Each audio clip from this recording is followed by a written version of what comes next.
Congratulations, you're ready for your rehab phase of care. Firstly, I'm going to show you some reverse posture maneuvers, and then we're going to practice the spinal moulding. So this is a door frame stretch. Most of us have round shoulders, pec minor muscles shorten.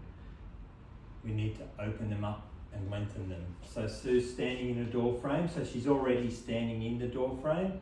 She's very careful that her head doesn't come forward and her back doesn't arch, and her hands are at 90 degrees and she walks forward a little bit. And when she walks forward, she feels it start to pull in the muscles, and just hold it. Just hold it like that and don't move. Hold it for 10 seconds, then relax. And just repeat it wherever you see a door frame. The second maneuver is we get what's called internal rotation of our shoulders.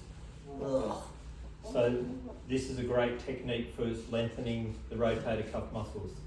So Sue's standing against the wall. By being against the wall, her posture is perfect, and the back of her palms are flush against the wall.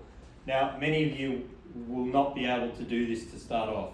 So many people cannot put their hand against the wall because of contraction in their shoulder. So Sue's against the wall, and then she goes up 30 degrees and down 30 degrees.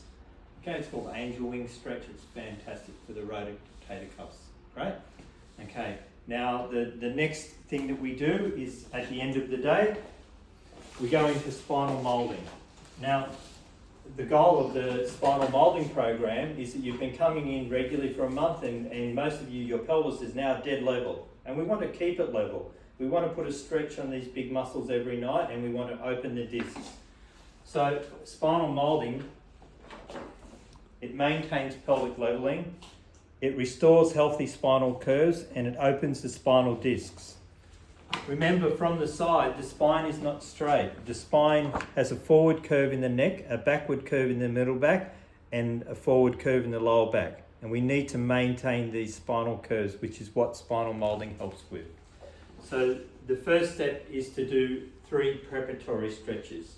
So Sue's laying in bed, she's got her legs bent and her knees together. This is called the neutral position. Just by laying like this, you're opening the base of the spine. Now, Sue's going to use her leg muscles and both of her knees under her chest. And she's careful not to lift her head or shoulders off the bed. And then she's putting her hands behind the hamstrings and she's holding for 3 seconds. Just remember the number 3. 3 seconds, 3 times. Okay? So she does that for 3 seconds and she repeats it 3 times. And totally there are 3 stretches. Okay? So 3 seconds, 3 times, 3 stretches. So the second stretch, Sue's keeping her knees together and she's letting both knees fall to the side and stretching through the hips and the pelvis. Okay? Sometimes when you do this, you can put your arms out to the side in bed to stabilise yourself. Okay? Just don't whack your significant other in the head, they might not appreciate it.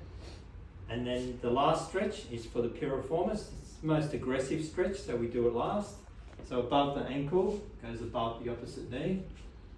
And then Sue's bending this knee onto the chest like she did for the first stretch and supporting it. And then that gets right into the piriformis muscle. Okay, and then the other side, thanks Sue. And so 3 seconds, 3 times. Great, so just by doing these stretches in themselves is therapeutic. Doesn't take much time, you do it every day, awesome. And so now she's back in the neutral position, and now you need to understand your body. This is the human pelvis, okay, it has a pelvic rim. So Sue's laying down and she's going to put her hands on top of her pelvic rim so she knows what she's feeling. That's her pelvis. And then she's going to place her hands where she feels her last rib. And then in between that pelvic area and the rib area, there's a slot. And in the slot, Sue's going to insert the foam moulding roller with the dome up. So Sue's going to do a bridge, slip it in, and she checks it, self-checks, makes sure that it's just above her pelvis. Great.